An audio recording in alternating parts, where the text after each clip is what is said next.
Olá, meus amigos, graça e paz a todos vocês, uma boa noite. E hoje nós vamos apresentar aqui mais um relato de um casal que teve uma experiência que eu considero, na minha opinião, a maior crueldade da instituição Igreja Universal do Reino de Deus, que é a vasectomia forçada. Nós temos aqui a companhia dos nossos amigos que estão agora aparecendo para você aí, o meu irmão amigo, o pastor Johnny e a sua esposa Isabelle, que estão conosco aqui, que vão poder dizer um pouco, contar um pouco da sua experiência, da sua trajetória dentro da instituição. E eu quero convidar você, que está me assistindo agora pela primeira vez, você que não conhece os bastidores da instituição, você que é uma pessoa que talvez tem visto uma coisa, mas na verdade a história é bem diferente. Eu convido você a se inscrever no canal, a deixar o seu like, compartilhe o vídeo com as outras pessoas. Esse vídeo é um vídeo que vai com certeza ser muito forte e no final deste vídeo nós temos um recado que com certeza vai abalar as estruturas do sistema religioso. Então hoje eu estou recebendo aqui com muita alegria, com muito prazer, os meus amigos, meus irmãos. Muito boa noite, pastor Johnny. Deus abençoe o senhor. Como você está? Boa noite, Davi, aloha, e para todos aí que nos assistem também, uma boa noite. Tudo bem? Amém, graças a Deus. E a senhora também, seja bem-vinda, dona Isabelle. Tudo bem com a senhora? Amém, boa noite a todos. Tudo bem, graças a Deus. Amém, graças a Deus. Olha, é muito importante que você que está assistindo a essa live, você compartilhe este vídeo. Nós estamos ao vivo neste momento. Eu estou fazendo aqui no meu canal uma conversa com vários pastores que estiveram dentro da instituição universal e passaram pelo que eu chamo da ditadura da vasectomia, a imposição da vasectomia. E esses pastores, o pastor Jones e a sua esposa, tiveram uma experiência muito dolorosa. Inclusive, eu até conversando com ele, eu queria, pastor Johnny, eu chamo o senhor de pastor porque o senhor ainda é um ministro. Eu creio que o senhor... Na nossa concepção não existem ex, não é verdade? Com certeza. Todos são ministros de Deus. Então, eu queria... O chamado veio de quem? Veio de Deus. É verdade, é verdade. Eu queria, antes da gente conversar aqui, conversar com vocês dois, eu queria poder... deixa eu primeiramente ver aqui como é que nós estamos aqui, para poder saudar algumas pessoas que estão chegando com a gente aqui através da live. Sejam muito bem-vindos, você que me acompanha aqui do Brasil, você que nos acompanha dos Estados Unidos, você que nos acompanha dos países africanos também, sejam todos muito bem-vindos. Eu estou vendo aqui as pessoas já participando aqui da live conosco, mas eu queria poder abrir aqui essa live, meu irmão Johnny, para comentar aqui uma publicação que você fez, uma publicação que, no meu ponto de vista, foi um desabafo. Eu quero poder começar com você aqui, conversar, mas eu quero poder ler essa publicação para as pessoas. Essa publicação que ela é até muito emocionante, porque eu vejo muita sinceridade nas suas palavras aqui. Eu quero compartilhar essa publicação. Você publicou essa publicação aqui assim: amigos, eu entendo o nó que deve estar na cabeça de muitos. E também, eu também... Assim que o bispo Macedo disse que era a favor do aborto, coisa que todos nós já divulgamos aqui no nosso canal, não é uma novidade para muitos, inclusive ele já fez uma reunião pública falando sobre isso, fiquei totalmente abismado. Pensava comigo, como vou obedecer ordens de alguém que é a favor do aborto? Lembro que na época alguns obreiros me procuraram e entregaram um uniforme. Confesso que fiquei muito abalado religiosamente, pois o bispo ser a favor do assassinato de crianças era totalmente reprovado por Deus e pela Bíblia. Mas segui em frente como fomos ensinados. Olhe para Jesus. Mas eu pensava, como vou olhar para Jesus se o líder me dá toda a direção para ser passado na igreja? Ele age dessa maneira. Tempos depois, o bispo Macedo veio a público e confessou que bebia cerveja. Agora você imagina como ficou minha cabeça. Nós sempre ouvíamos ele e outros líderes dizer que isso era do diabo, etc. E eles bebendo cerveja, uísque, e Outros, provavelmente, muitos obreiros ficaram escandalizados e saíram. Lembro do esposo de uma obreira que começou a beber porque disse que se o líder bebe cerveja, eu também posso beber. Eu sei que essas coisas que eu tenho postado têm deixado muitos com um nó na cabeça. Eu também fiquei assim, mas não queria acreditar naquilo que estava diante dos meus olhos. Mas claro que a neve. Outras coisas aconteceram, situações até mais graves, principalmente na política da instituição, quando tomei ciência do sistema de propina de troca de cargos na igreja, melhores posições, etc. Dentro da igreja, tudo com total aprovação do líder do Estado, bem como os líderes do bloco. Isso também me deixou com um nó na cabeça. Imagine você, um pastor ter que comprar uma posição de regional ou a permanência em uma determinada igreja. E isso não era um caso isolado. Bom, o tempo foi passando e eu percebi que precisava sair deste lugar. Esse processo de saída não foi de uma hora para outra, mas sabia que não tinha como ficar nesse andro por mais tempo. Depois descobrimos com provas concretas que o Bispo Macedo havia comprado um apartamento de 9 milhões de dólares nos Estados Unidos, em Miami, que foi o Post Tower Design, que já denunciamos aqui várias vezes, inclusive antes da Fogueira Santa de Israel, que nós vamos falar sobre o assunto aqui. E o pastor Johnny continua assim nesse desabafo. Ele fala assim: pasmem, em plena época de Fogueira Santa, eu te pergunto, como poderia concordar com isso? Ele sempre nos disse que não era para termos nada. E ele sempre tendo tudo. Vale lembrar que na época que eu entrei, não existia internet, nem tínhamos acesso a celular, nada disso. Então, não tínhamos as informações que temos hoje. O líder sempre diz que os que saem da instituição foi porque enganaram, e etc. Eu pergunto a vocês, quem enganou quem? Ele sempre diz que os pastores não têm nada. E sempre teve tudo. Enfim, ele sempre teve tudo, o Bispo Macedo. Enfim, depois descobrimos que ele havia comprado um banco e que estava comprando várias empresas que não tem nada a ver com o evangelho. Mas nessa altura, isso não me escandalizava mais. Bom, amigos, são muitas coisas que daria para colocar aqui, mas a hipocrisia era evidente em tudo que eles faziam e falavam. Ele sabia que o monte que ele dizia ser os pedidos da Fogueira Santa não era o Sinai, mas mesmo assim permitiu que os pastores continuassem dizendo que era o Monte Sinai. Isso tudo durante anos. O nó que deu na sua cabeça também deu na minha. Mas não me julguem, apenas trago verdades. Observação, a questão da vasectomia é um crime, sim. E os pastores de Angola estão com a verdade. Olha, esse relato do pastor Johnny é muito forte. E eu vou abrir aqui as linhas aqui do chat para as pessoas comentarem. Pastor Johnny, boa noite ao senhor. Eu quero comentar sobre esse desabafo. Esse desabafo que foi colocado nas redes sociais. Eu queria perguntar quanto tempo o senhor ficou na Igreja Universal? Como que o senhor conheceu a Universal? Se eu puder começar aí por aí, eu acho que já é um caminho. Seja bem-vindo. Boa noite, então.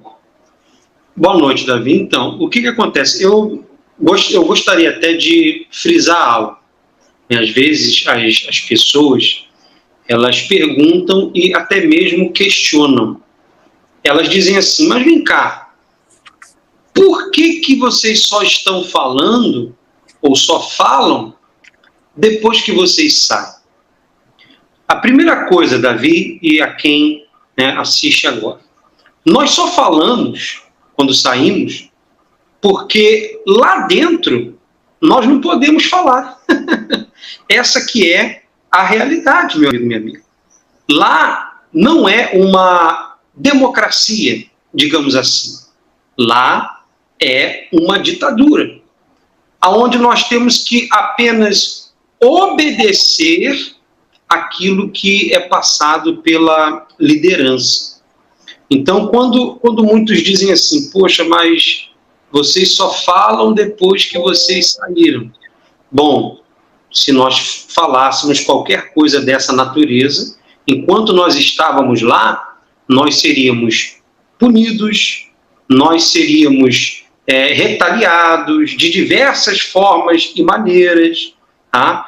A prova disso é que se um obreiro, vou dar um exemplo aqui, um obreiro ele questionar uma determinada ordem, né, da instituição ou de um determinado líder, se ele questionar, ele não obedecer, coisas assim do gênero, ele vai ser punido também. Então, os próprios obreiros sabem que temos que obedecer apenas. Mas que as ordens sejam absurdas, né? Em muitos casos, como são os casos aí das vasectomias, ordens até criminosas, temos que seguir e obedecer. Mas, enfim, Davi, eu fiquei 22 anos como pastor da instituição. E quando eu entrei ainda muito novo, eu tinha aí os meus 16 anos, né? 15 para 16 anos quando eu entrei, e já ingressei para ser pastor da instituição. E aí eu passei por todo aquele processo, como vocês sabem, né? Auxiliar, aquela coisa toda, né? Enfim, até chegar ali a pastor, enfim, e fiquei os 22 anos. Foram muitas experiências, tá? Muitas experiências que, de fato, faltaria aqui tempo para a gente falar tudo. Sim, deixa eu lhe perguntar aqui, meu irmão, como você está contando, realmente, as pessoas, às vezes, que estão assistindo a programação pela primeira vez, elas devem pensar assim, mas a pessoa, o jovem, você entrou muito jovem para ser pastor. Sim, sim. Então, as pessoas têm curiosidade para saber como que como que ingressa um novo pastor, como que a Universal ela capta o jovem para ser pastor. Porque o que a Universal alega, principalmente em juízo, é que o jovem, quando ele entra, ele pode estudar, ele pode trabalhar. Na verdade, eu queria que você dissesse como que foi, você passou a ter o desejo de ser pastor, e como é que foi a sua quando você entrou na instituição como pastor, você se tornou um auxiliar. Naquele momento, o que aconteceu? Sim, Davi, a verdade é que a cúpula da instituição, ela se aproveita da boa-fé e da boa vontade desses jovens de querer, de fato, ali, ganhar almas, né? Ninguém entra assim, eu vou entrar para poder sair, ou eu vou entrar para fazer qualquer outra coisa. Não. Eles entram querendo ganhar almas, ainda mais jovens, como nós entramos. Porém, quando nós ingressamos, com o passar do tempo, nós, né, analisamos e vemos que fomos, eu sei até que o que eu vou falar é algo até duro e forte, mas é real. A cúpula acaba transformando esses jovens pastores em máquina de fazer dinheiro para eles. Eles não podem estudar. Tudo isso que lá em juízo, né, os advogados lá da instituição falam, inclusive levam algumas testemunhas, tudo isso não é uma realidade. Lá eles dizem que o jovem pastor pode estudar, ele pode trabalhar fora, ele tem férias anual, todo ano ele tem férias de 30 dias, ele não precisa ficar durante todo o período dentro lá da instituição, e é uma grande mentira, como nós sabemos, né? Não só eu, mas como todos os que assistem agora. Mas você podia fazer faculdade, você era orientado a buscar conhecimento fora, trabalho, você tinha profissão dentro da Universal como pastor? Ou como é que Jamais. Pelo contrário, eles ainda diziam que tudo que nós fôssemos ali fazer tinha que ser relacionado à instituição, né? Seja livros, seja uma leitura, seja lá o que fosse. Ninguém podia fazer uma faculdade, nada do tipo, Davi. Você tinha que viver exclusivamente 100% ali para a instituição. Todos sabem disso. Se você for agora, nesse momento, lá numa instituição, né? Lá na Universal você vai encontrar lá um jovem pastor que está ali o dia inteiro, compreende? O dia inteiro. E, enfim, é 24 horas e, Davi, é uma grande mentira o que eles falam em Juízo. Pois é, eu queria também aqui aproveitar a companhia da sua esposa aqui, da dona Isabelle. Seja muito bem-vinda, minha irmã, e eu quero perguntar à senhora também, na questão da noiva de pastor. Eu queria saber, porque a senhora, além de ter sido noiva de pastor, né, eu digo assim, ó, eu não sei como foi a entrada de vocês, no caso, você entrou, Johnny, você já... Solteiro.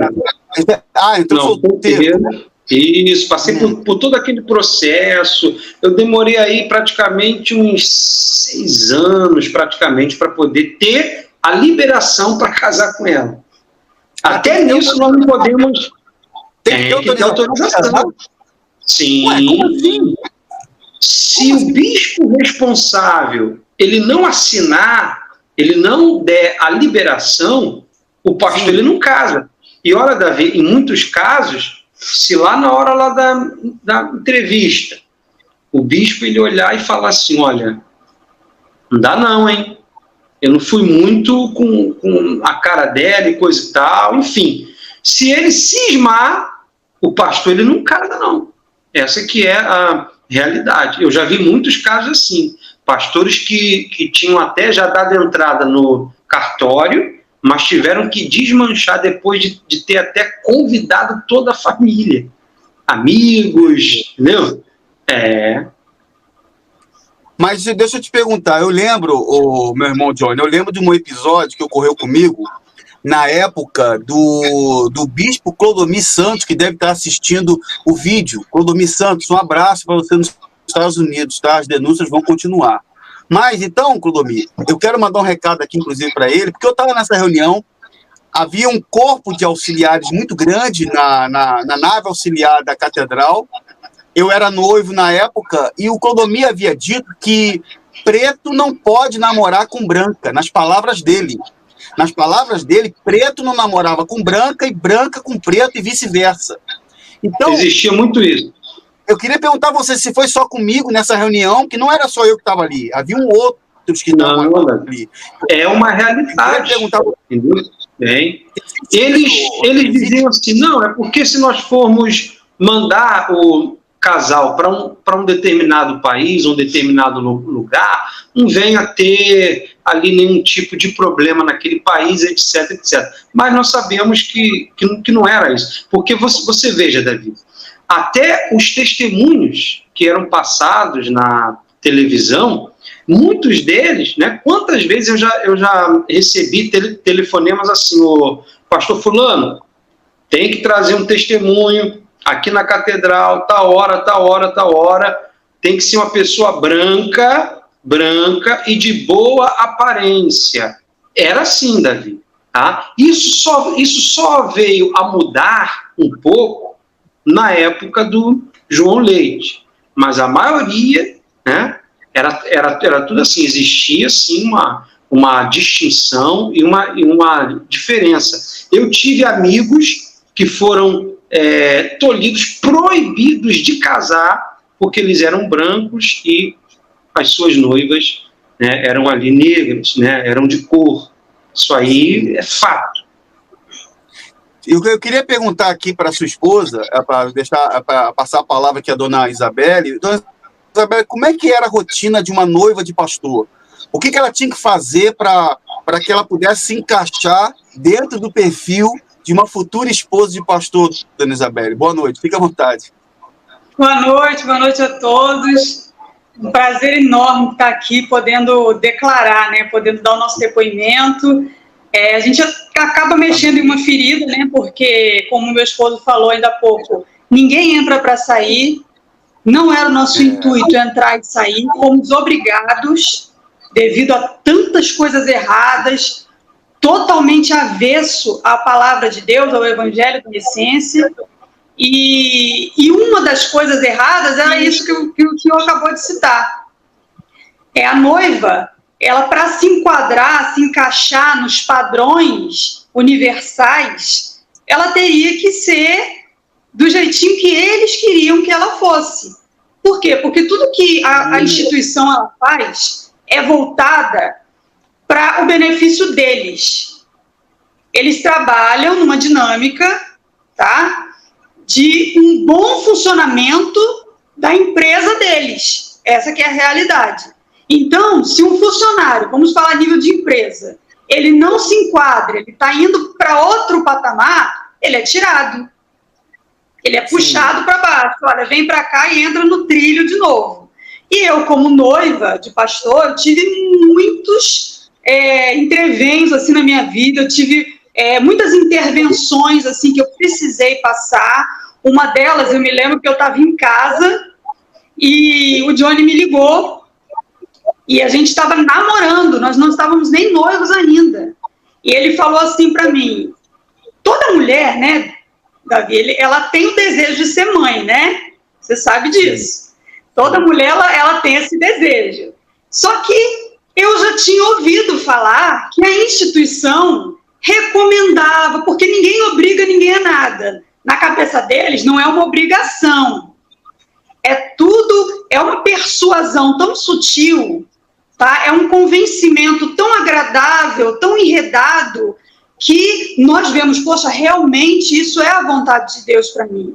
Isso é o que Deus quer para mim. E acabamos por ingressar no que eles falam para nós fazermos, né? Perdão. E aí, ele me ligou e falou o seguinte para mim, olha, Isabelle, queria te perguntar uma coisa. Eu falei, fiquei até assustada, porque foi no meio da tarde, assim, repentinamente. Ele, olha, você quer ser mãe? E eu já sabendo de todo o trâmite, né, da instituição, eu falei, olha, eu até queria, mas se é pelo bem da obra de Deus, eu não quero mais. Eu vou ceder, eu vou sacrificar, eu vou fazer por onde para ser o mais agradável a Deus possível e fazer a obra de Deus de forma coerente. E ele, não, eu estou te falando isso porque eu não quero te enganar.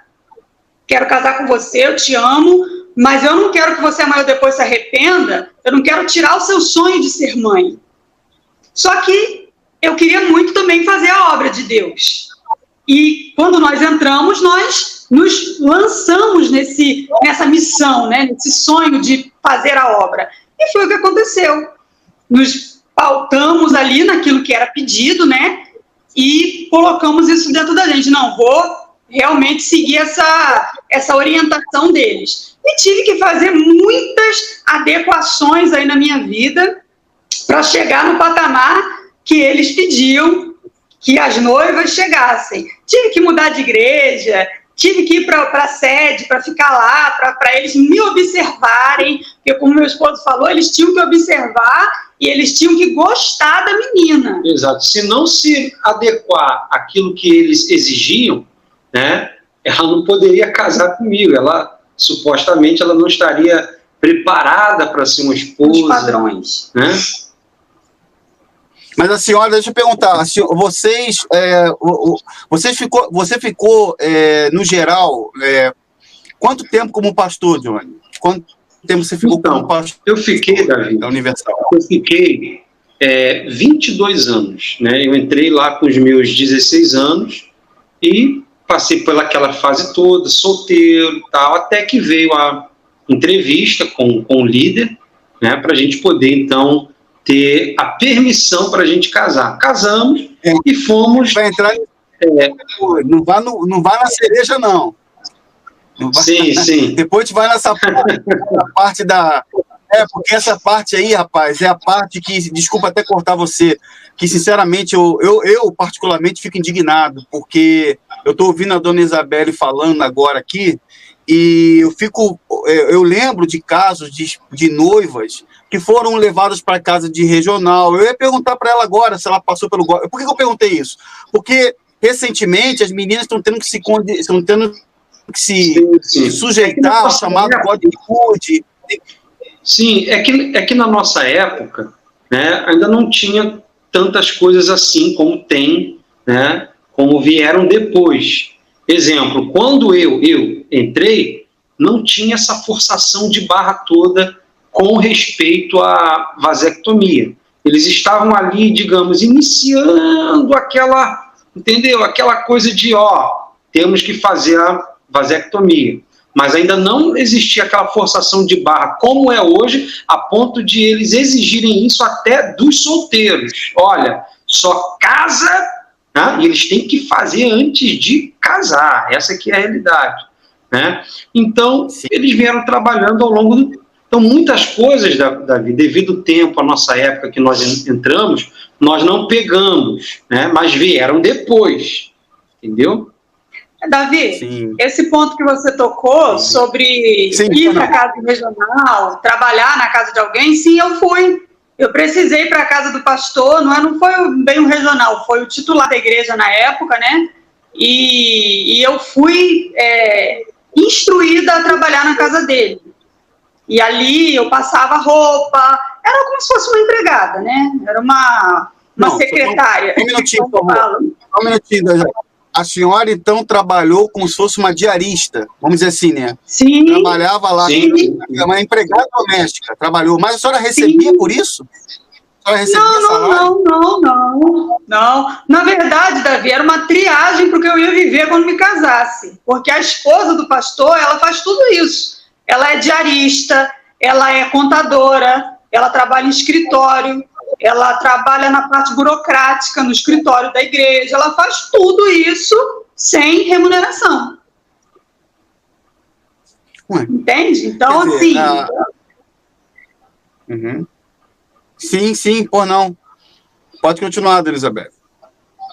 Então, sim, por não, tô ouvindo essa parte, ela é uma parte, assim, bem dolorosa, porque hoje... né? Olhando pelo prisma que nós olhamos hoje, nós vemos que sim, era um trabalho e deveria sim ser remunerado. Só que por que nós não fazíamos questão da remuneração? Ele, como pastor, recebia uma ajuda de custo. A esposa não, nem noiva, nem nada, e não recebíamos nada. Estávamos ali acompanhando o nosso marido e fazíamos o que era preciso. E, diga-se de passagem, tínhamos que dar conta da nossa casa, da igreja e, muitas das vezes, do sítio da igreja. E uma coisa, assim, muito bizarra, que hoje eu lembro e penso assim, meu Deus, como eu não questionava isso? É que um lugar tão rico, tá? Tão, assim, cheio de condições, as esposas eram chamadas para lá para limpar o sítio da igreja, porque a igreja tem um sítio, né? Onde eles se reúnem lá, a cúpula se reúne para fazer lá os tratados deles. E quem é que limpa aquilo tudo? Quem é que serve para estar ali para recepção? Sim, são as esposas. E pasme, Davi, quem leva o material de limpeza? A vassoura, o rodo, o pano de chão, o desinfetante, a esponja, é a esposa, que tira da pouca ajuda de custo dela para poder comprar, porque ela vai, olha a honra, ela vai limpar a casa de Deus, porque era assim que nos era passado. Davi, e assim, quando nós falamos, poxa, vocês estão se rebelando contra Deus. Não. Quando nós falamos, uma coisa é você se rebelar contra Deus, outra coisa é você se rebelar contra heresias, contra algo absurdo que vem de uma cúpula, entende? Que nós não podemos aceitar. E quando nós falamos, e só falamos quando saímos, é porque lá dentro nós não podíamos falar. E essas ordenanças que vinham para nós, né, enquanto esposas de pastor, enquanto noivas também, elas não têm nada a ver com Bíblia. Porque a palavra de Deus, ela não fala que nós temos que fazer ou acontecer para o homem servir cegamente, não. A obra de Deus, o evangelho da cruz, ele consiste em cuidar de órfão, de viúva e se manter incorruptível nesse mundo. Isso é evangelho. Por isso nós temos, né, imerecidamente essa graça de Cristo. Mas na concepção deles, para entrarmos nos padrões deles, o que nós precisamos fazer? Se adequar no que eles querem. Não sei se você já ouviu falar, se as pessoas que acompanham nosso relato nesse momento, elas já ouviram falar do mito da caverna de Platão. Depois que acabar a live, não sai agora não para ver. Quando acabar a live, você procura lá no Google, Mito da Caverna de Platão, ou leia o livro, que você vai ver que é exatamente o que os pastores e as esposas universais vivem. Elas ficam numa bolha, né? Lá no caso do Mito da Caverna de Platão, eram homens que ficavam virados para a parede, recebendo informações do mundo através de uma sombra refletida na parede. E quando um conseguiu se soltar, que viu que havia um mundo lá fora, e ele ficou num dilema, volto para avisar para quem está lá dentro ou não? E aí ele voltou. Sabe o que aconteceu com ele? Ele morreu. Porque quem está lá dentro, muitas das vezes, quem está lá dentro não tem a dimensão de que está sendo escravo. Está sendo feito de escravo. E não é isso. Nós somos escravos livres de Cristo. Temos que ser escravos de Cristo, não do homem. E você veja, Davi, como eu botei aí no meu relato, né, foram muitas situações que eu passei, tanto eu como a minha esposa, até chegar, digamos, ao ápice, onde eu tive que tomar uma atitude para poder sair. E uma das situações, Davi, de várias, mas uma delas que me deixava, sabe, assim, digamos, de cabelo em pé, e foi onde eu percebi que eu tinha que sair dali, né? Eu tinha que me preparar de alguma maneira. Eu analisei e vi que eu não iria conseguir ficar ali por muito tempo. Qual situação que me deixou ali de cabelo em pé, digamos assim? Davi, lá na instituição, né, os pastores, eles sabem disso.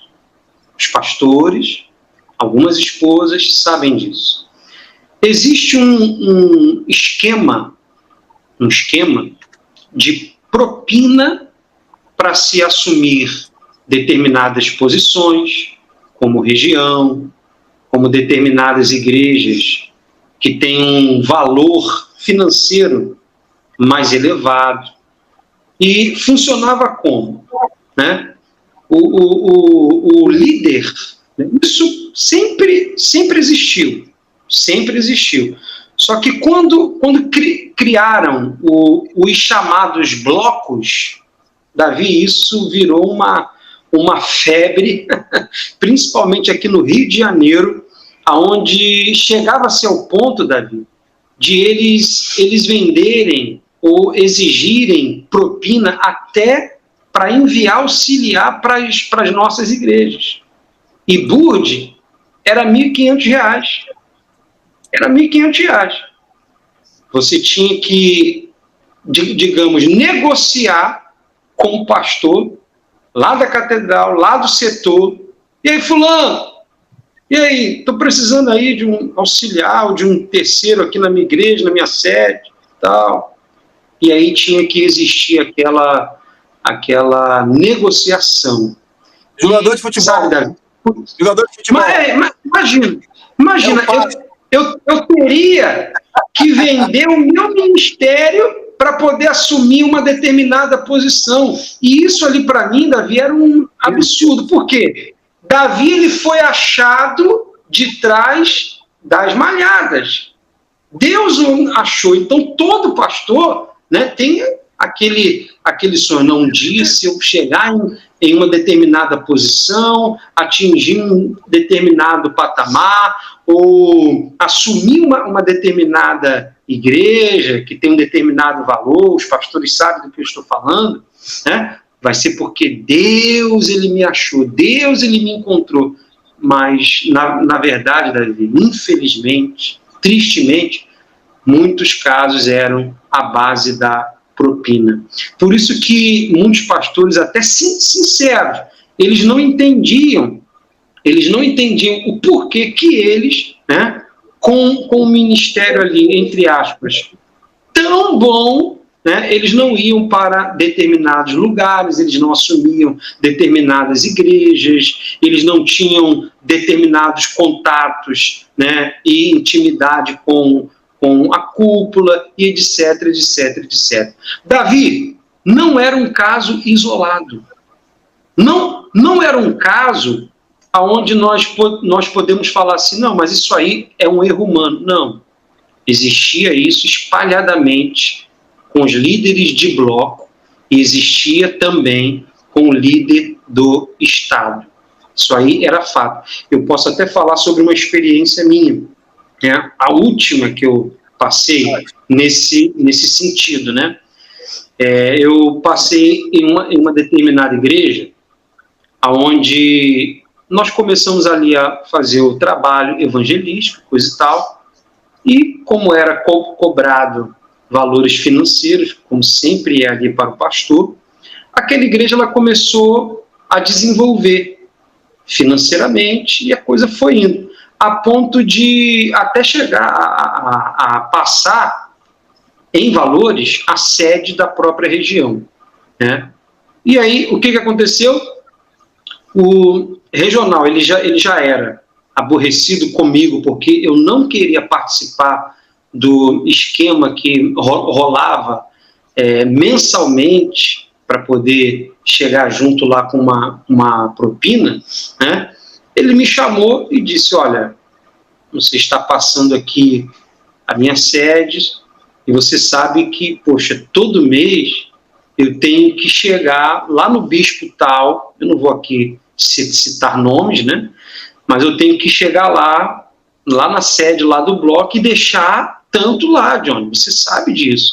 E você crescendo muito lá, a coisa vai ficar feia aqui para mim e eu não vou conseguir deixar um valor bom lá para o líder. E você sabe, se não deixar nada lá, vai pegar para a gente.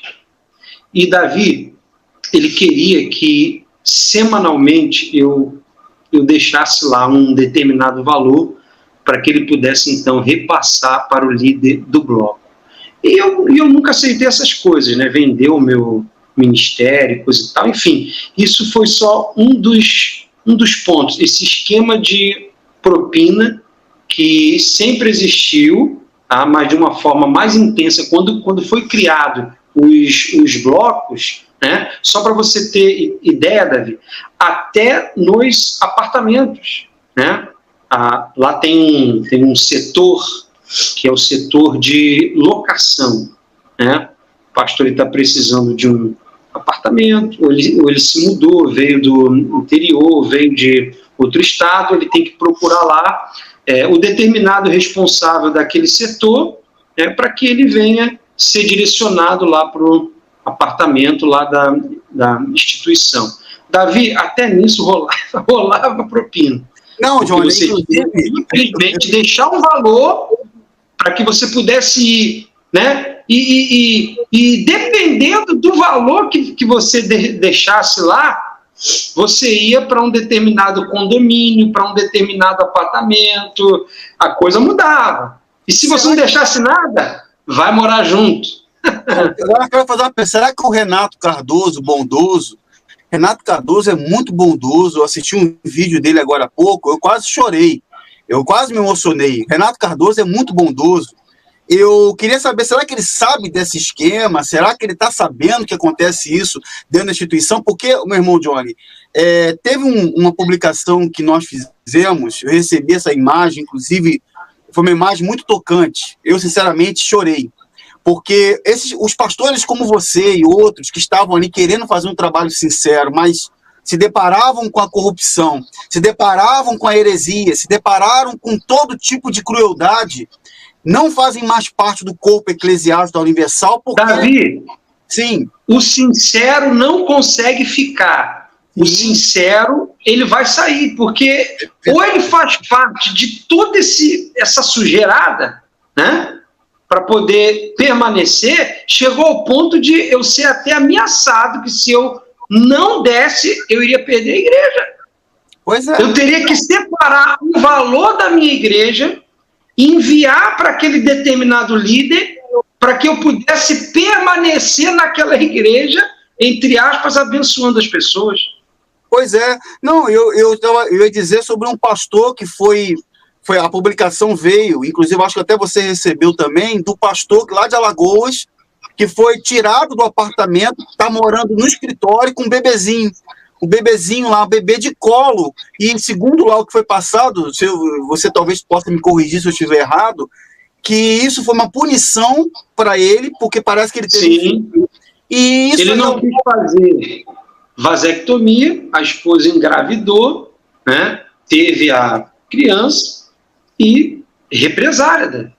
Meu Deus do céu, que crueldade, meu Deus, que crueldade. O homem com um bebê morando num cubículo lá no escritório da igreja porque teve a criança. Agora, o meu irmão John... A instituição riquíssima, bilionária, e permitir isso acontecer.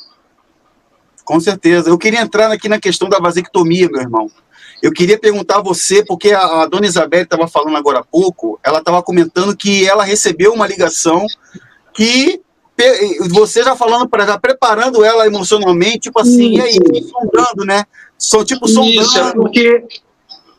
Exato, porque, entenda, Davi, quando eu fui ali sondado para poder ter o meu casamento liberado, né? Então, o que aconteceu? Olha, você vai casar, mas você sabe que tem todo o trâmite aí da vasectomia. Tá? Os pastores, eles estão sendo orientados a não ter filhos, e aquela história toda, né? Você vai ter filho da fé, ao invés de ter filhos naturais, filhos físicos, vocês terão filhos da fé, aquela coisa toda. E como a minha esposa falou, né? A gente tinha que se encaixar, que se enquadrar para que tivéssemos, então, o nosso casamento liberado. Então, pouco antes de nós irmos lá na entrevista, né, e até tempos atrás, eu vinha trabalhando isso dentro dela. Olha, Isabelle, tem essa direção, tem essa ordem, e aí?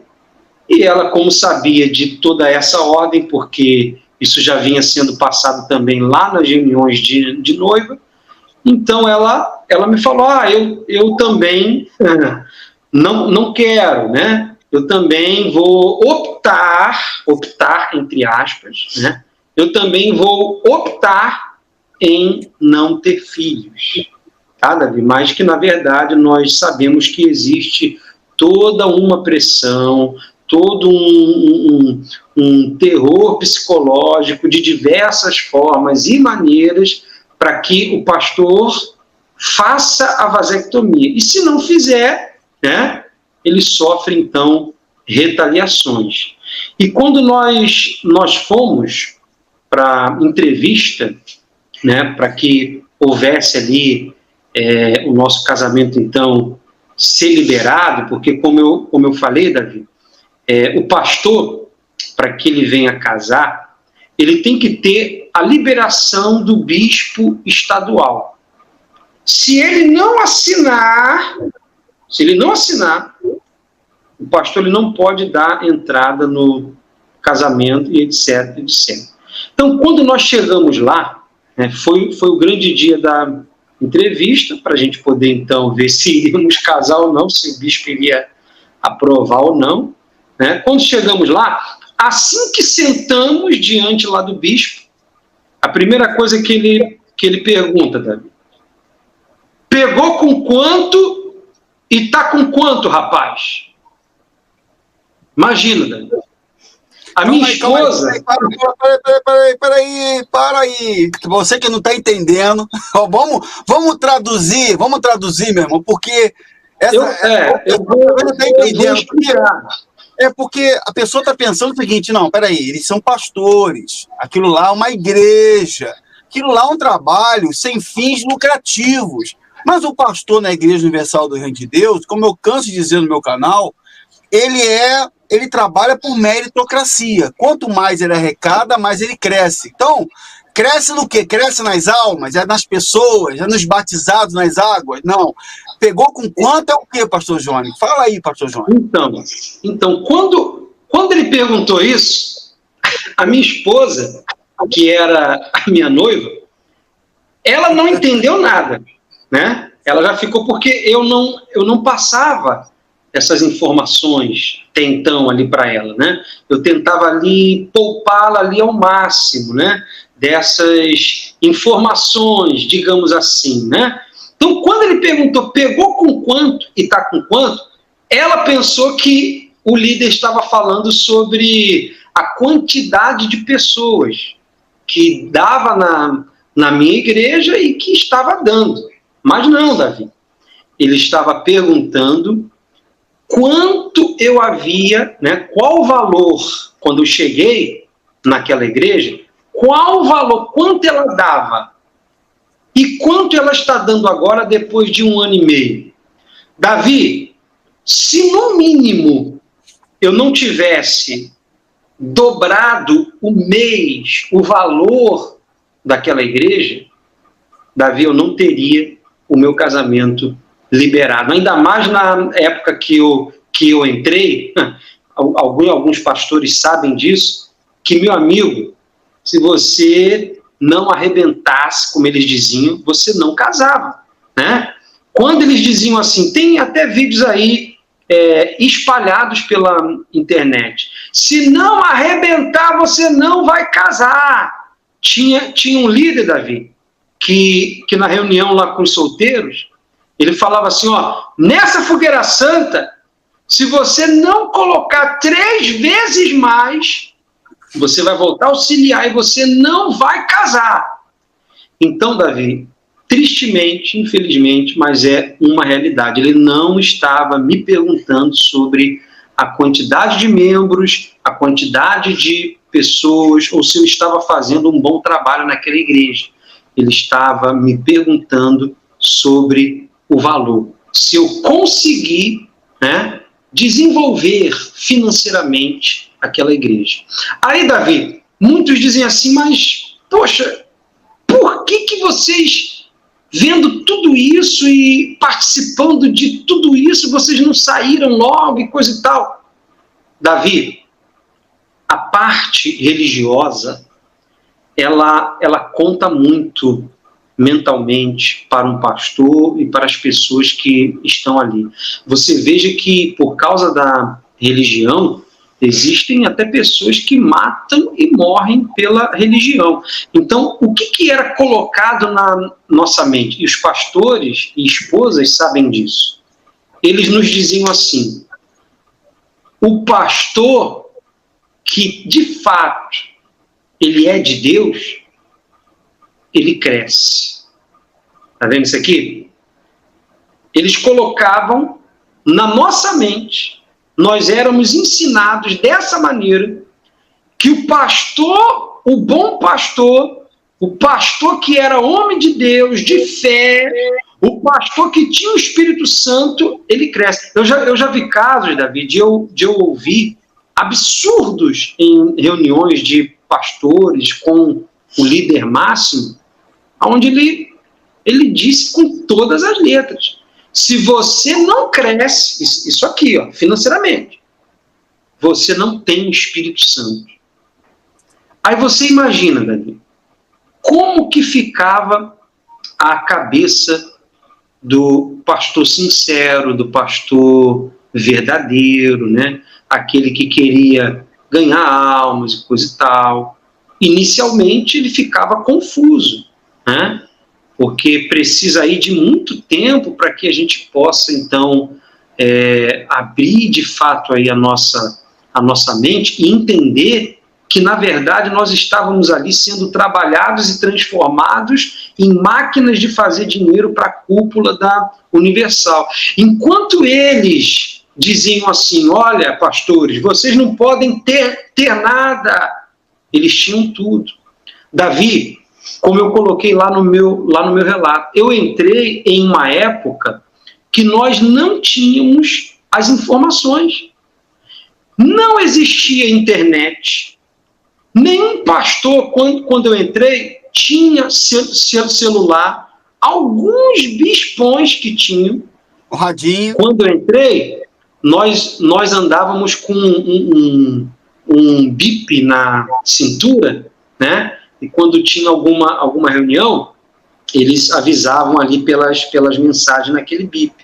Então, nós não tínhamos as informações que nós temos hoje. Então, quando o líder dizia assim, nós que somos homens de Deus não vamos ter nada. Eu, que estava ali entrando há pouco tempo, eu acreditava o quê, Davi? Bom, está todo mundo no mesmo espírito. Eu não posso ter nada, eles também não podem ter nada. Claro. Só que, na verdade, quem não podia ter nada era eu. Eram os pastores, eles sempre tiveram espiões. Exato. Então, voltando lá para a entrevista lá, né? Deixa antes, só um minutinho, Johnny, só um minutinho. Sim. Só cortando aqui uns minutinhos, eu quero saudar aqui as pessoas, vai comentando, pessoal, deixando o seu like aí. Eu quero aqui agradecer a participação das pessoas que estão conosco através do chat, pessoas aqui do Brasil, da Bélgica, pessoas da Argentina, amigos de Pernambuco, da Bahia. Tem muita gente aqui no chat participando ao vivo conosco, deixe seu comentário. Você também, que foi ex-pastor da Igreja Universal do Reino de Deus, deixe seu comentário aí também. O chat é livre para as pessoas que querem comentar. Você que também participou da instituição, deixe seu comentário. Quero agradecer aqui ao irmão Felipe Ferraz, que está nos ajudando aqui no Superchat.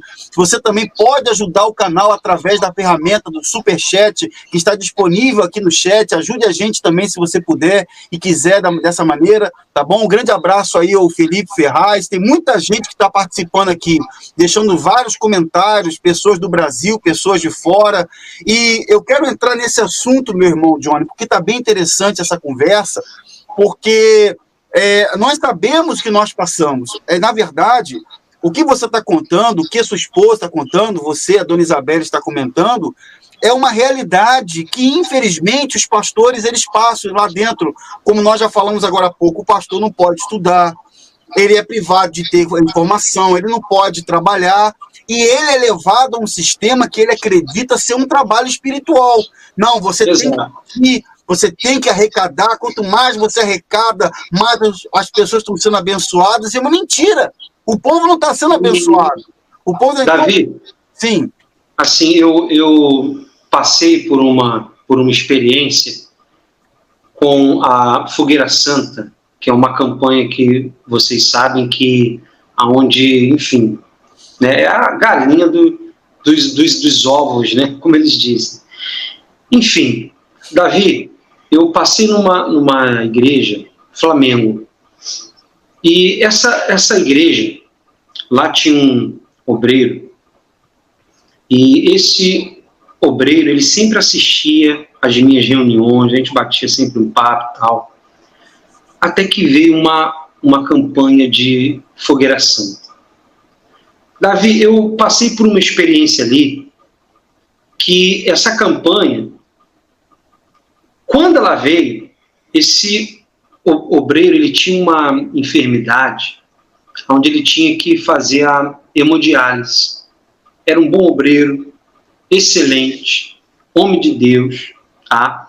Mas ele tinha que fazer a hemodiálise. E, inclusive, a veia dele, né, ficava até alta devido a esses procedimentos que ele fazia. E veio a campanha.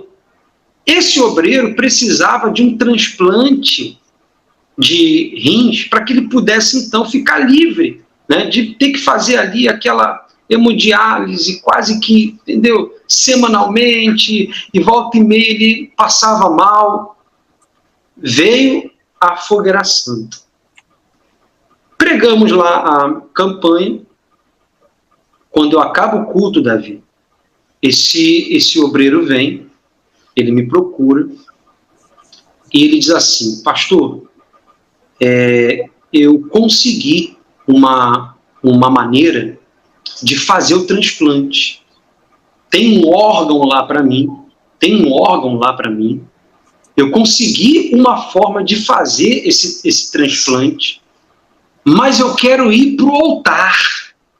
Olha só, Davi. Porque ele precisava pegar um determinado valor financeiro, até considerável, e, sabe, fazer todo o tratamento, pagar aquele procedimento e coisa e tal, para que ele pudesse fazer aquele transplante e ficar livre daquela hemodiálise. E ele fala, mas eu quero ir para o altar, pastor, eu quero ir para o altar.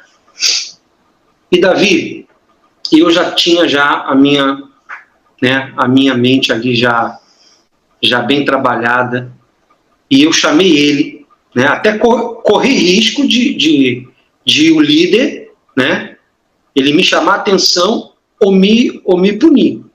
Eu chamei aquele obreiro e falei, mas rapaz, você tem esposa, você precisa fazer esse transplante, cara. Pensa bem no que você quer fazer. Não, pastor, eu quero fazer e coisa e tal. Aí eu falei assim, Davi, eu não queria que ele fizesse. Isso aí é fato. Mas como lá, né, se eu abrisse isso claramente, eu poderia ser punido. O que eu fiz? Eu falei, olha, o obreiro fulano, deixa eu falar aqui com um pastor tal, que era o líder, né? E ele vai te dar uma posição melhor e coisa e tal. Davi, fui lá, passei lá para o líder, né? Até porque eu não era o responsável daquela igreja ali do Flamengo, eu só auxiliava aquele líder, né?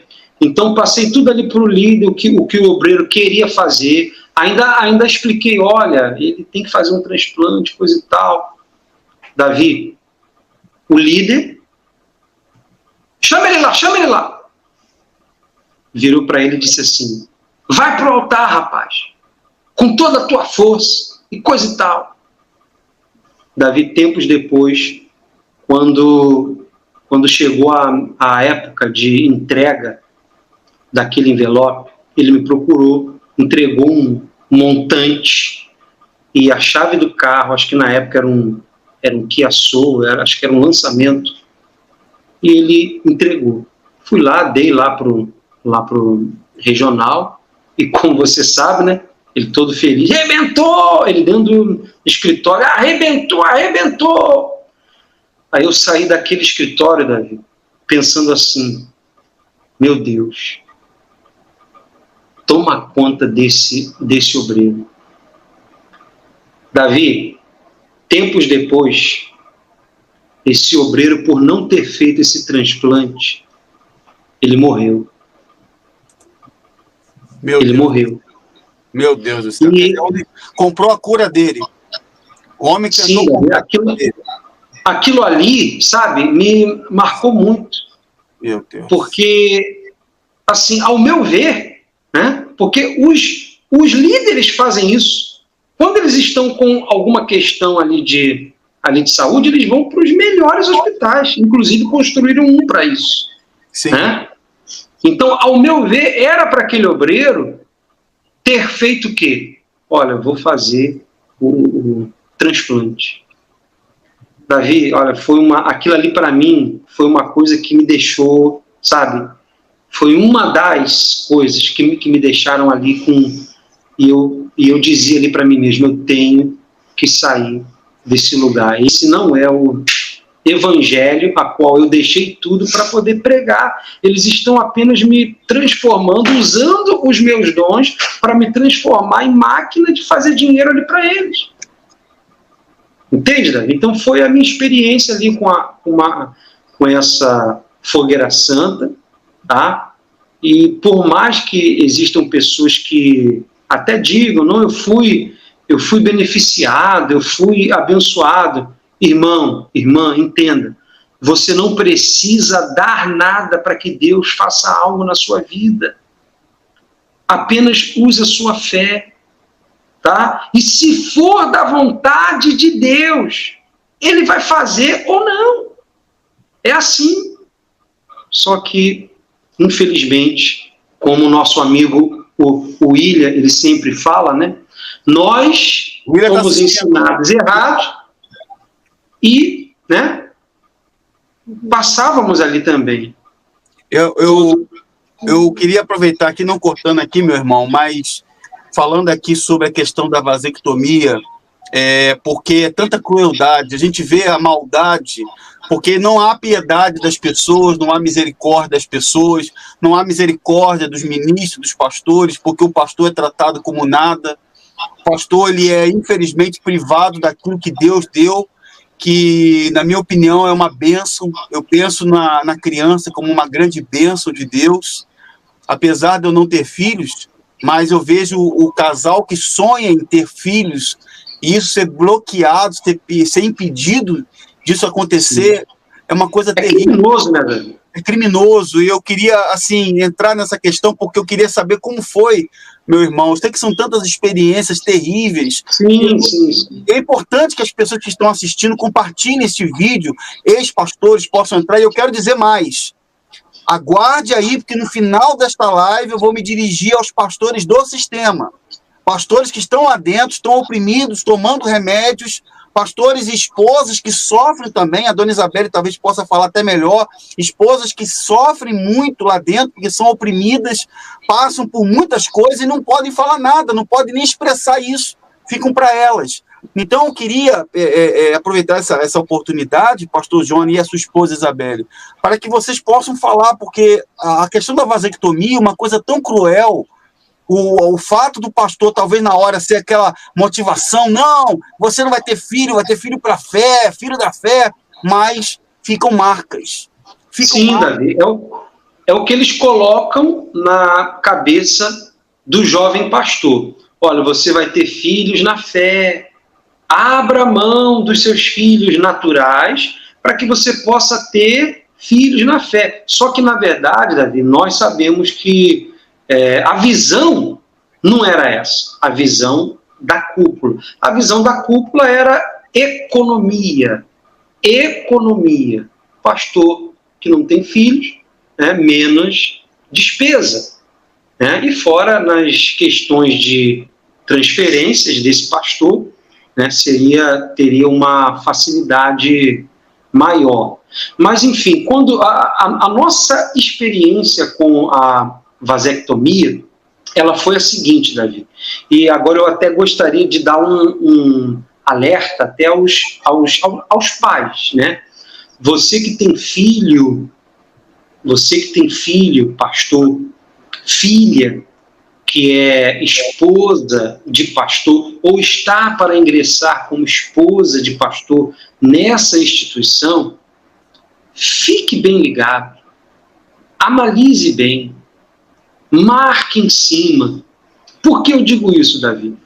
Porque a instituição, ela diz assim para os jovens pastores, olha, você vai fazer a vasectomia, então, olha, não conte para os seus familiares. Essa foi a experiência que eu tive.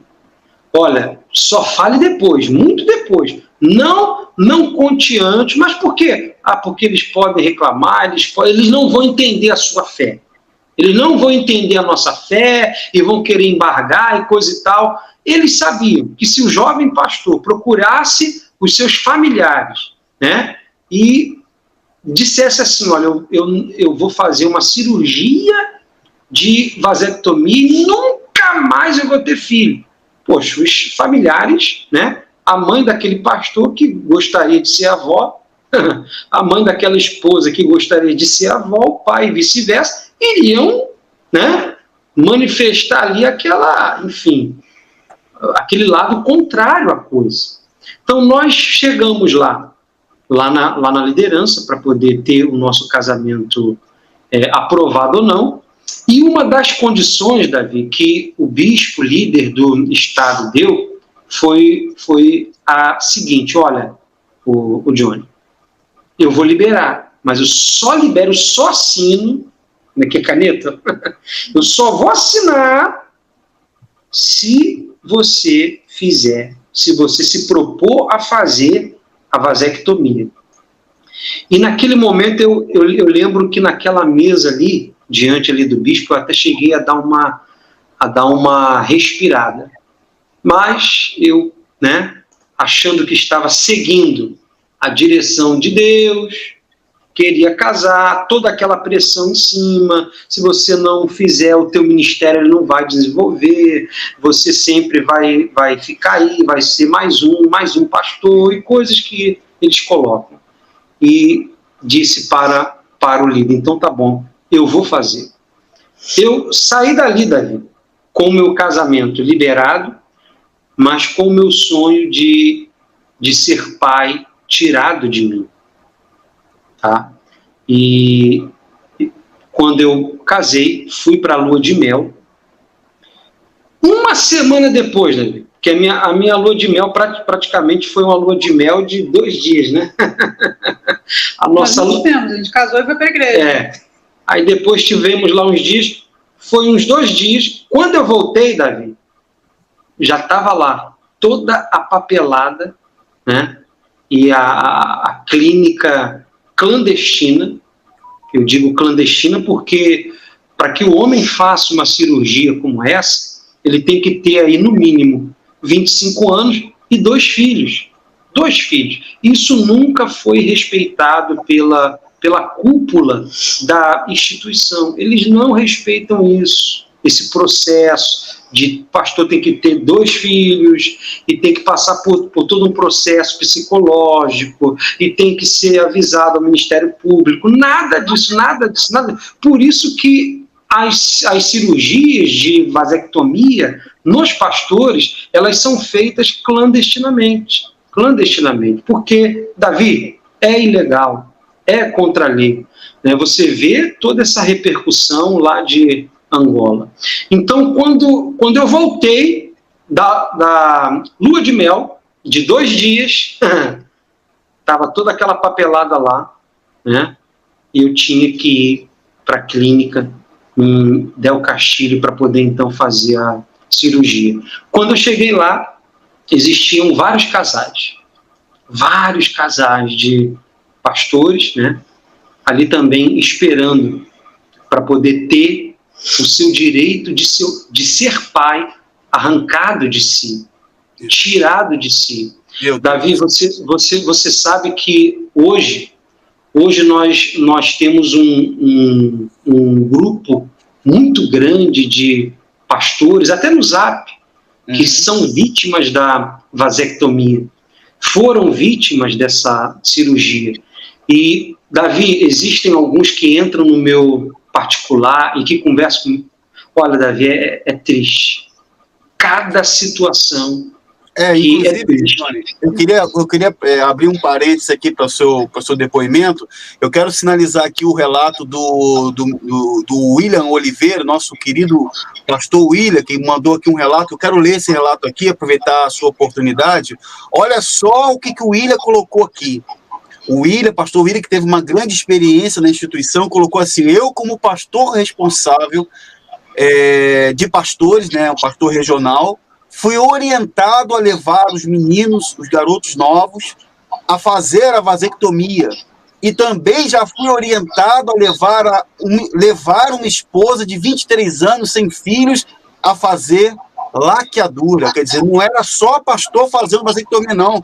Eram esposas também, eram as futuras esposas, né, fazendo a cirurgia também para não ser pai. É uma coisa que eu acho cruel, porque quando você olha para um casal novo e pergunta para eles o que vocês querem, não, eu quero ter um filho, quer dizer, proibir um casal novo, um casal de ser papai e mamãe, de não ter família, de não constituir uma família. Então, eu queria passar até a palavra aqui eu quero aproveitar, abrir um parênteses, meu irmão Johnny, para passar a palavra para a dona Isabelle, para ver como que ela se sente. Como que ela se sente depois disso, depois de ela ter entendido, eu vou colocar com essas palavras aqui, minha irmã, o que é universal, você entendeu o que é o sistema religioso. A princípio, como foi para você receber essa notícia e depois, quando você começou a entender, como foi para você isso, minha irmã? Então, Davi, nós estamos até fazendo assim um pupurri, né, de crimes, das coisas erradas que acontecem lá dentro. E a pessoa falou assim: mas o chamariz não era a vasectomia? Sim, é a vasectomia. Estamos aqui para dar nossa declaração de que hoje eu, Isabelle, não posso ser mãe. Por quê? Porque o meu esposo, ele é vasectomizado.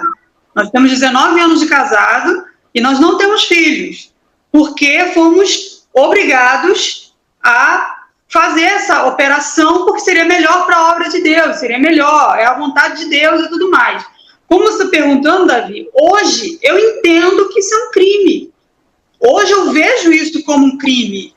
Só que quando você está dentro do sistema, Mesmo que eu estivesse lá e eu não tivesse virado essa chave de que eu estou fazendo a obra de Deus, eu vou sacrificar em prol um bem maior, se eu não tivesse virado essa chave e eu quisesse, batesse o pé e falasse assim, não, amor, eu quero ser mãe sim, eu quero ser mãe. Se eu batesse o pé e falasse isso, aquele que é antagônico à vontade deles, está em pecado, está mal, é rebelde, está indo contra eles. Uma coisa assim que nos causa espécie é que ninguém pode ir contra a liderança.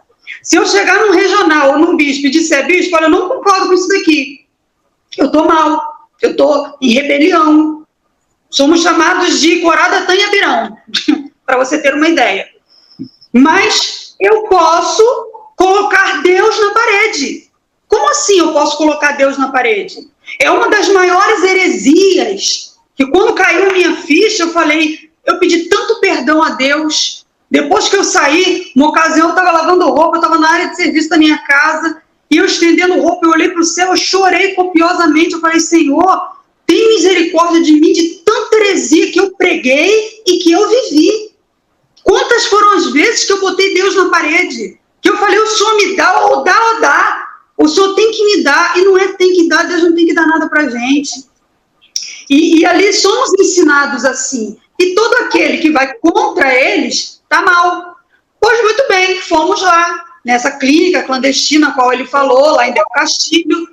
Um pastor levou a gente lá, porque era assim, né? Como o nosso amigo Michael, ele deu um relato dele umas semanas atrás, que vai alguém ficar lá vigiando até acabar o processo, né? Para saber que você fez mesmo. Você não vai sair dali sem estar alterado. Conosco não foi diferente. Foi uma pessoa também lá, só que esse pastor ele tinha um compromisso. Minha esposa operou, e nós seguimos todo o trâmite, né? Tem que ir em jejum e tudo mais. E assim, opera, corta, amarra, faz tudo, é um açougue, sabe? É um negócio assim, podendo até pegar uma infecção, podendo pegar uma doença, uma bactéria, morrer, eles não ligam, tá? E fomos lá, ele fez a operação, fez tudo direitinho. Quando terminou, pode levantar. Assim, como se tivesse amarrado o tênis dele, né? Pode levantar, vamos lá, veste a calça, vamos lá. Foi, ele saiu. Quando ele saiu, que ele estava vindo ao meu encontro, eu fui, né, estávamos assim, num lugar onde tinha os orelhões, assim, próximo. Eu liguei, naquela época, como ele falou, né, celular era bem complicado, e eu liguei para esse pastor para nos buscar. E enquanto eu estava ligando para o pastor para vir nos buscar, meu marido falou, Isabela, eu não estou me sentindo bem, eu vou desmaiar. E eu falei, pelo amor de Deus, eu sou pequena, ele também é pequeno, mas eu sou menor que ele. Falei, não caia aqui não, que eu vou conseguir te segurar. E eu com medo dele cair no chão, arrebentar os pontos, vê a nossa situação. Pinta um quadro aí, terrorista, do que acontece com um casal que foi ali de todo o coração, fazer a obra de Deus, compungido para ganhar alma, para abençoar as pessoas, para anunciar o evangelho da cruz, ter que passar por situações como essa, humilhante. Aí um rapazinho que estava numa praça de alimentação veio e me ajudou a juntar meu marido do chão, me ajudou ali, botou ele sentado, deu uma água para ele. Aí o determinado pastor veio, nos levou para casa. Ainda estávamos em lua de mel. E não podíamos concluir lua de mel com veemência, porque ele estava operado. Então, assim, são coisas que não bate, sabe? Mas tudo era em prol da obra. Tudo tinha um fundamento espiritual, vocês estão sacrificando, olha lá na frente, e tudo tem um argumento bíblico. Não há aquele que deixe casa, que deixe mãe, que deixe pai, que não receba o cêntuplo na terra e no porvir a vida eterna. Sempre tem. O pastor, a esposa, ele tem que se perguntar, você que está aí dentro agora, e você tem todas essas informações que nós não tínhamos antes, você tem que se perguntar, poxa, será que eu preciso fazer isso tudo mesmo só para poder pregar o evangelho? Eu tenho que ser vítima de todos, sabe, todo esse, para poder pregar o evangelho? Claro que não, né, Davi? E uma coisa, Davi, que você estava falando aí, uma coisa você falou assim, o pastor não pode fazer faculdade, o pastor não pode isso, pode aquilo, a esposa também não. Sim. A esposa não, porque enquanto o pastor está pastoreando a igreja, né, a gente até entende, é coerente até, certa forma, até certo ponto, o pastor está tomando conta da igreja, e a esposa? Por que ela não pode fazer uma faculdade enquanto o pastor está lá pastoreando? Não será porque a filha do líder também não fez faculdade, porque ele confessou em público que ele não deixou ela fazer faculdade? Não será por isso? Ou talvez porque aí entra o gancho, passando para o meu irmão Johnny, do mesmo princípio. Será que porque a filha do líder também não pode ter filhos, então os outros também não podem ter? Davi, olha só, e pelos áudios que nós temos, vídeos aí, e até relatos de reuniões que nós tínhamos com líderes mais antigos, todos esses crimes e essas coisas absurdas que nós vemos aí, né, praticadas, foi por causa de pensamentos doentios aí da liderança, que diziam assim, ninguém mais vai ter filho. E por isso a gente tem aquele áudio onde a própria filha lá do líder disse assim, olha, ele é o Abraão. Se ele falar, vai todo mundo circuncidar, vai todo mundo circuncidar, acabou e pronto. E não tem esse negócio de questionar, não. Não tem esse negócio, mas eu acho isso, mas eu quero aquilo. Não é o que você quer, é o que o Abraão falou. Quer dizer, são pensamentos, Davi, doentios. Exatamente. Deixa eu perguntar, dona Isabelle, a senhora passou por essa experiência, vocês dois passaram pela experiência, porque vocês são um só, né? Eu vejo vocês como um só diante de Deus, então eu digo assim, ele sentiu a dor e a senhora também sentiu, mas eu queria perguntar uma coisa para a senhora aqui, depois de ter acontecido isso, vocês sinceramente, vocês se arrependem de ter feito essa cirurgia, se soubessem que aquilo ali não tinha nada a ver com a obra de Deus, hoje vocês se arrependem? A senhora, por exemplo, se arrepende? Com certeza. Para você ter uma ideia, Davi, a minha mãe, ela é filha única. Uhum. E eu acredito que um dos sonhos dela era ter muitos netinhos, né? Era ter ali a casa cheia, porque ela não teve irmãos. Sim. Então ela ia suprir essa necessidade, né? Tendo os netinhos dela. E eu tenho uma irmã, minha irmã tem um filho, né? E eu seria essa outra pessoa que iria proporcionar essa alegria para minha mãe. Mas infelizmente não, entendeu? Então sim, nós nos arrependemos sim, né? Nós não teríamos feito isso se nós tivéssemos a cabeça que nós temos hoje. É como ele falou, é muito fácil você pegar um jovem que está vulnerável, que está ainda formando um caráter, né, que não tem muita ciência da vida, aí chega uma pessoa muito mais velha, muito mais experiente, e fala assim, olha rapaz, faz isso que vai ser o melhor para você, olha, ainda usavam esse termo assim, que eu me lembro muito bem, lá na frente você vai me agradecer pelo que você está recebendo agora, sabe? E a gente sabia que, infelizmente, hoje a gente sabe que tudo é mentira, que tudo foi por um propósito maior. Eles estavam querendo que o curso da coisa continuasse ali do jeito deles. Exato, visando economia financeira para a instituição e visando que o pastor ele tivesse mais tempo para dar mais lucro. Sim, é verdade. É triste, Davi, mas é verdade. É verdade. Vocês depois... Agora eu fico pensando quantos pastores no Brasil e no mundo hoje fizeram essa mesma cirurgia e não tem apoio, não tem não existe uma organização, uma instituição, uma associação que possa cuidar de pastores que fizeram a vasectomia, pararam de estudar, hoje não podem ser inseridos no mercado de trabalho, porque o pastor sai da instituição, a gente tem milhares de relatos, e pastor e esposa, né, como a senhora colocou bem, não é só o pastor, a esposa também está ali com ele e ela também sofre com ele, né, ela é privada. Então eu fico me perguntando, né, sobre o apoio que esses pastores precisam ter nessa hora, o apoio que eles precisam ter das esposas também, porque muitos perderam, hoje não podem ser pais. Eu ia até perguntar isso, se já passou isso por vocês, de ter sido um sonho, se vocês não almejam ainda ser pais, ainda é um sonho para vocês ainda, essa questão? Então, Davi, hoje nós estamos bem, né, graças a Deus, tá? Nós não podemos falar assim, olha, vai ser algo que nós nunca vamos, né, ter, né? Claro, fisicamente não, mas quem sabe a gente adotar e coisa e tal, porque no nosso caso, nem uma reversão tem como, porque já se passaram muito tempo. Mas olha, Davi, nós conhecemos vários casais que, olha, igual nós também, que choram por causa, sabe, desse arrependimento por ter feito essa cirurgia. Meu irmão, olha, eu sei que a conversa nossa está muito boa. Não, olha, tantos assuntos que a gente poderia estar entrando aqui. Eu sei que a gente foi falando, foi conversando aqui, mas eu gostaria de, para a gente aqui, nós estamos com 1h21 de live. Eu já estou aqui com muitas pessoas aqui participando. Rápido.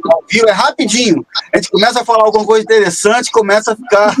vai passando rápido, mas eu gostaria de pedir aqui, eu vou deixar aqui uma coisa muito importante, um recado que eu quero passar, mas antes, eu gostaria de pedir ao senhor, a vocês, tanto você, meu irmão Johnny, como a sua esposa, que deixasse uma consideração final, um recado, principalmente para esse jovem que está na instituição, a família que tem um jovem na instituição lá, que está com sonho de ser pastor, essa jovem que não, eu quero ser esposa de pastor porque eu vou ganhar almas.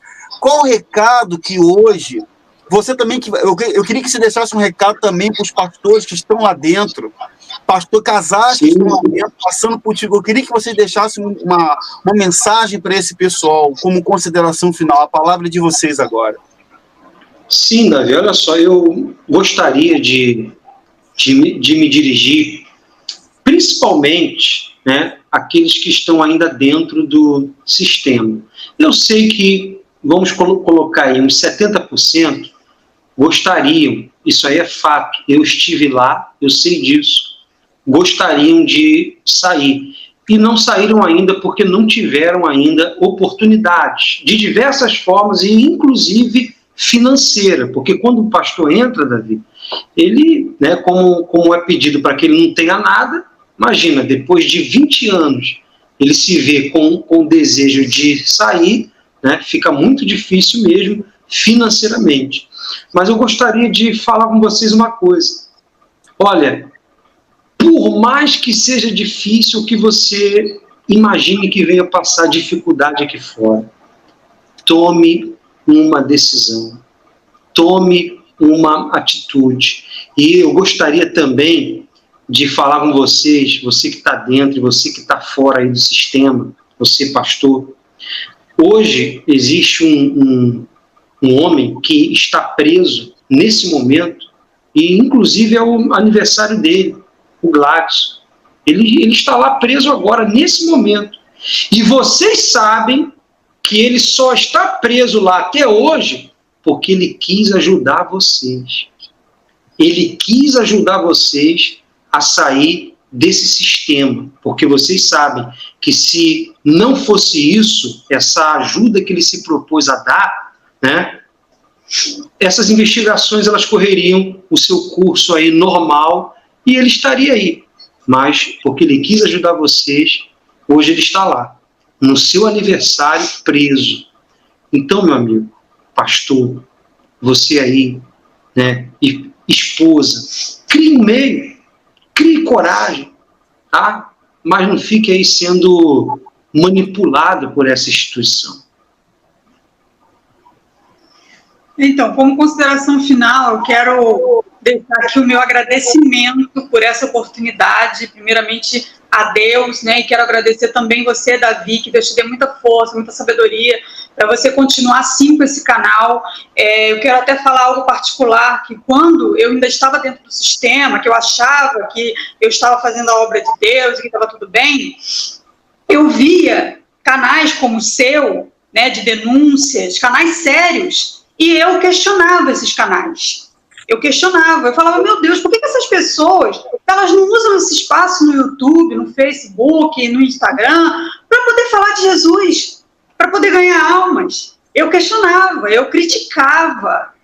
Por isso que eu não condeno você que hoje entra, muitas das vezes, no comentário e fala, que você não vai fazer outra coisa, que você não vai ler a Bíblia. Eu já vi diversos comentários assim. Só que nós estamos aqui prestando, sim, um serviço. Primeiramente, um serviço a Deus. porque nós queremos tirar pessoas de um buraco, de uma cova, de uma escuridão, de ser guiados por guias cegos, porque é o que está acontecendo. Foi o que aconteceu conosco, e é o que continua acontecendo. Então, eu quero aqui deixar o meu carinho para todos os obreiros, obreiras, membros que respeitam a nossa vida, sabem do nosso caráter, que conhecem a nossa seriedade, que sabem que não estamos aqui levianamente, não estamos ganhando nada para estar aqui, nada, estamos aqui implícitos em fazer o que Deus quer que nós façamos, que é falar a verdade.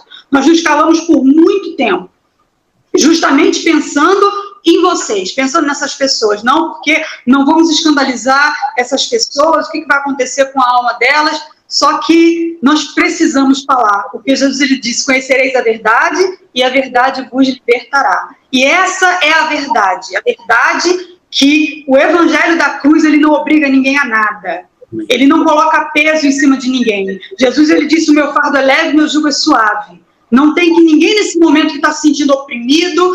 Você ainda agora perguntou sobre o estado emocional de esposas que estão lá dentro. Eu conheço esposas que estão lá dentro nesse momento, que estão com síndrome do pânico, que estão passando por depressão, crise de ansiedade, que estão tomando remédios, porque estão lá dentro e não aguentam mais a opressão que vivem. Que todas as quintas-feiras, você que está aí dentro do sistema, você sabe o que acontece às quintas-feiras. É um show de terror. É um vale tudo espiritual. E isso não é de Deus, isso não agrada a Deus. Isso só está acabando com o psicológico. Nós temos aí uma crise chamada, é uma síndrome, né? Síndrome de burnout, que é o estresse, a sobrecarga de trabalho. Quantos estão ali dentro assim, sobrecarregados mentalmente, emocionalmente, fisicamente e espiritualmente? Então, meus irmãos, vocês que estão aí dentro, vocês não precisam carregar esse peso. Davi, mais uma vez, muito obrigado por esse espaço, tá? Davi, sistema, feliz aniversário, Gladys. Amém. Meus irmãos, olha, eu sinceramente, antes de finalizar aqui, eu já me sinto honrado de estar com a presença dos meus amigos aqui, meus irmãos, o ministro, o pastor Johnny, ministro, e a sua esposa, a dona Isabelle, com a gente aqui dando esse relato, esse depoimento. Eu quero finalizar essa live, eu queria ficar aqui com o pastor Johnny e a dona Isabelle para dizer o seguinte, uma coisa muito importante que eu vou falar agora. Por favor, preste muita atenção. Você que é pastor da Igreja Universal do Reino de Deus e de outras parecidas que adotam a mesma ditadura, a mesma regra, o mesmo mandamento e colocam seus pastores para se sujeitar a tamanha crueldade. Eu quero dizer para vocês o seguinte, Igreja de Cristo, preste atenção que eu vou falar para vocês agora, Igreja de Cristo não processa. Empresa pode processar uma pessoa pode processar uma empresa, agora a Igreja de Cristo não processa. A Igreja de Cristo ela não processa, inclusive, está aparecendo para vocês aí no vídeo, o Senhor Jesus, o autor e consumador da nossa fé, no livro de Mateus, capítulo 5, a partir do verso 39 ao 45, Jesus fala assim, ó, igreja não processa. Jesus falou assim, eu, porém, vos digo, não resistais ao perverso, mas se alguém te ofender com um tapa na face direita, volta-lhe também a outra. E se alguém quiser processar-te, olha aí, ó, processar-te, tira-te a túnica, deixa que leve também a capa. Assim, se alguém te forçar a andar 1 milha, vai com ele 2. Dá a quem te pedir, e não te desvie de quem deseja que lhes empreste algo. Ame os que te odeiam. Então, olha só que Jesus continua dizendo, presta atenção, para você que está aí dentro do sistema, talvez como a dona Isabelle colocou agora, você pense assim, não, eles são perseguidores. Meus irmãos, esse vídeo não tem o objetivo de difamar ninguém, pelo contrário, e eu quero falar para você que está dentro do sistema, Jesus disse assim, ó, ouviste o que foi dito, amarás o teu próximo e odiarás o teu inimigo. Naquela época era assim, era olho por olho, dente por dente. Jesus disse, eu porém vos digo, amai os vossos inimigos e orai pelos que vos perseguem, para que vos torneis filhos do vosso Pai que está nos céus, pois ele faz raiar o sol sobre os bons e derramar chuva sobre os justos e injustos. Quando a Universal ela foi processada por alguns católicos, alguns anos, na década de 90, porque houve aquele episódio do chute na Santa. Quando a Universal foi processada naquela época, Marcelo Crivella, ex-prefeito do Rio de Janeiro, ele fez uma música. Você se lembra da música? Um chute na heresia? Naquela música, Marcelo Crivella, ele disse o seguinte, no último refrão da música, sabe o que o Marcelo Crivella falou? Porque mover processo na justiça, se ela é Deus, ela me castiga. Ué, quer dizer que, segundo Crivella, os católicos deveriam confiar na Aparecida para que ela se vingasse ou ela retribuísse os seus opositores. Mas e eles? E a liderança da Universal? Confia em quem? Em quem vocês confiam? Será que vocês confiam mais na Rede Globo? Perdão, vocês confiam mais na sua emissora de televisão, na TV Record ou nos seus advogados? Mais uma vez, quero agradecer aqui a companhia, a presença dos meus queridos amigos e irmãos em Cristo,